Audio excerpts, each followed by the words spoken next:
नमस्कार। आज मैं राहुल आपके साथ बड़ौद विधानसभा क्षेत्र में, जहां हमारे साथ हैं बीजेपी के कैंडिडेट श्री कृष्णपाल मलिक जी, जो यहां से 2 बार चेयरमैन भी रह चुके हैं। सर्वप्रथम धन्यवाद सर कि आपने हमारे लिए समय निकाला। आपके पास इस इलेक्शन में मैं 3 बार रहा हूँ। 3 बार, तो आपसे सर्वप्रथम तो हम ये पूछना चाहेंगे, इस क्षेत्र के मतदाताओं की सबसे बड़ी समस्याएं क्या हैं? समस्या है खराब माहौल, भ्रष्टाचार, और इस तरह से ना कोई महिला सुरक्षित है, ना पुरुष सुरक्षित है, ना कोई व्यापारी सुरक्षित है। इस तरह की अनेकों समस्याएं सामने हैं। इस बार के विधानसभा चुनाव में आप क्या बदलाव देख रहे हैं?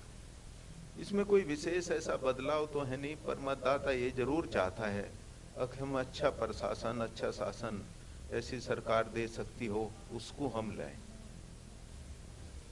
आपके पास इस क्षेत्र में स्थानीय विकास के मुद्दे क्या हैं? मेरे पास शिक्षा, प्राथमिक चिकित्सा और इस तरह के अनेकों ऐसे मुद्दे हैं जिसको मैं कोशिश करूंगा कि प्रदेश की पटल पर रखकर उनका समाधान करने का कोशिश करूं। अगर आप इस क्षेत्र से चुनाव जीतते हैं तो आपकी प्राथमिकताएं क्या होंगी? मेरी प्राथमिकता होगी सबसे पहले अच्छा माहौल, शिक्षा का माहौल और इंसानियत का माहौल। इस तरह के अनेक ऐसी वो हैं जो समस्याएं आए दिन उभर रही हैं इस मौजूदा सरकार में, उनसे मुक्त होकर अच्छा माहौल बने। क्या नोटबंदी और देश की सुरक्षा आपके लिए चुनाव में एक महत्वपूर्ण मुद्दा होंगे? इसमें क्या है, जहाँ तक देश की सुरक्षा है उसका मुद्दा तो एक महत्वपूर्ण मुद्दा है, वो तो हम सबके लिए एक प्राथमिकता का मुद्दा है। और जो भारत सरकार ने इस पर एक ऐतिहासिक कदम उठाए। आपका मुख्य मुकाबला किस चुनावी उम्मीदवार से है? ये तो मैं नहीं कह पा रहा हूँ, क्योंकि मेरा मुकाबला मुझे नहीं लगता किसी दूसरे उम्मीदवार से है। मुझे लगे कि जितने उम्मीदवार हैं उनको जितनी वोट मिलने वाली हैं उससे 2 गुना मुझे मिलने वाली है, इसलिए मेरा मुकाबला किसी से। जब हम क्षेत्र में देखते हैं तो आपको एक घास पुरुष के तौर पे प्रोजेक्ट किया जाता है, लेकिन विकास की दौड़ में बड़ौद क्षेत्र कहीं बहुत पीछे छूट गया है। दिल्ली के चारों तरफ चारों ओर विकास है, और बड़ौद क्षेत्र का भी आपने काफ़ी विकास कराया है। पहले ये, जैसे किसी ने कहा कि नरक पालिका हुआ करती थी, आपने उसे नगर पालिका बना दिया। तो क्षेत्र में और विकास की क्या परियोजनाएं आप लेकर आएंगे? इसमें बहुत ही, जब हमने एक नगर पालिका का कार्यभार लिया तो उस टाइम पे इतना बिगड़ा हुआ हालात थी, न कोई मशीनरी थी, न कोई ट्रैक्टर था, और इस तरह का कुछ भी ऐसी व्यवस्था थी, न शहर में कोई लाइट थी।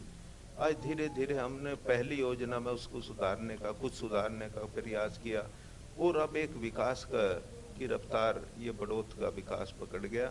आने वाले दिनों में और जो बचे हुए मुद्दे हैं उन्हें भी हम सुधारने का कोशिश करें। उत्तर प्रदेश में जनता लगता है कि बीएसपी और एसपी के शासन से उकता गई है और अब वो परिवर्तन चाहती है।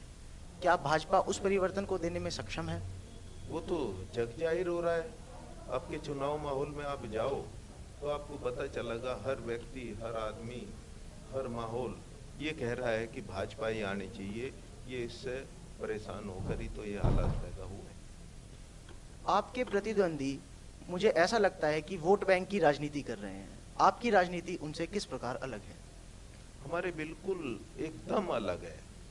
अब तक जो मेरे साथी उम्मीदवार हैं, जो अब तक अभी भी चुनाव लड़ रहे हैं, उनका और मेरा तौर तरीका अलग है। उन्होंने लोगों को बांटने का काम किया, लोगों को बिठाने का काम किया, अखबारबाजी का काम किया।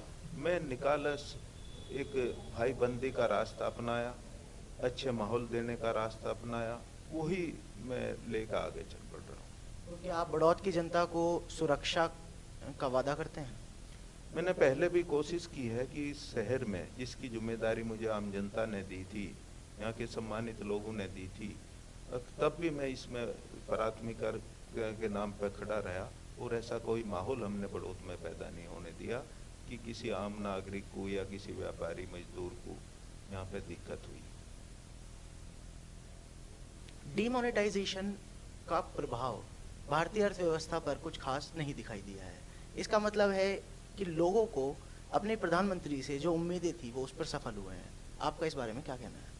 ये तो जग जाहिर है। अब मैं हर रोज देहात में वोट के लिए जा रहा हूँ, लोगों से मिल रहा हूँ, तो किसी ने ये आज तक ये नहीं उठाया। वो हमेशा जहाँ जिस मैं मंच पे जा रहा हूँ उस मंच पे इस बात की तारीफ हो रही है कि हमारे माननीय प्रधानमंत्री ने ऐसी अनेक जनहित की योजनाएं दी जिससे दोनों पक्ष विपक्ष ऊपर और नीचे के हर वर्ग के आदमी को समानता का माहौल देने का प्रयास किया। बड़ौत में आपने बहुत विकास के कार्य कराए हैं। किसी वर्ग विशेष को या किसी को आप जो धन्यवाद देना चाहें?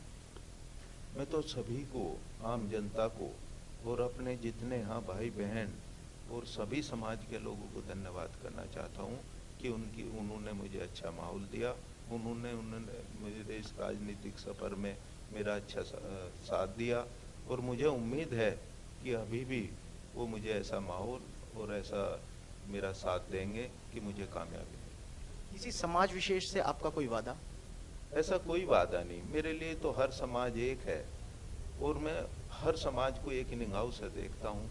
और वैसे भी मोदी जी का एक विशेष हो रहा है, सबका साथ सबका विकास, उसी सिद्धांत पर मैं काम करता हूँ। इस क्षेत्र में किसानों की बहुत सी समस्याएं हैं। किसानों के लिए आपका क्या मैसेज है? मैसेज, बहुत सी जो समस्याएं थी वे सुधार की तरफ है। दिक्कत यह है कि भारत सरकार और उत्तर प्रदेश की जो दूरियां हैं, जब उत्तर प्रदेश में भी भारत सरकार वाली ही सरकार बनेगी यानी भाजपा की सरकार बनेगी तो ये बीच की दूरियां खत्म होंगी और किसान तरक्की के रास्ते खुल जाएंगे किसान। पिछले कुछ समय में लोगों में असुरक्षा की भावना आई है।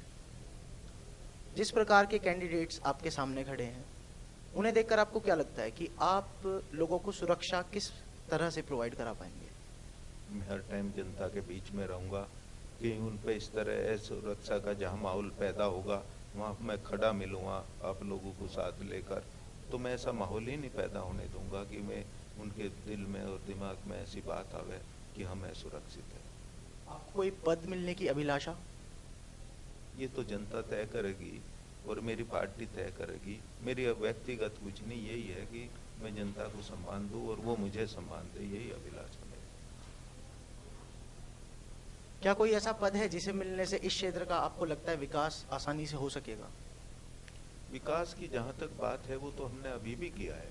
जो सबसे बड़ा विकास है विकास है भाईचारे का, इंसानियत का, वो मैंने पहले भी दिया है।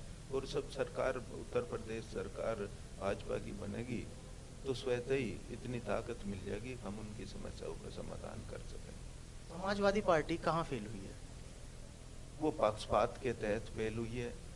एक जाति विशेष, एक इस तरह के लोगों को उन्होंने बढ़ावा दिया, भ्रष्टाचार का माहौल पैदा किया, असुरक्षा का माहौल पैदा किया, वहीं पे उसका फेल। रालोद की किसानों को लेकर जो राजनीति रही है उसके बारे में आप क्या कमेंट करेंगे? मुझे ज़्यादा इसमें कुछ कहना नहीं, प्रत्यक्ष को प्रमाण की ज़रूरत नहीं।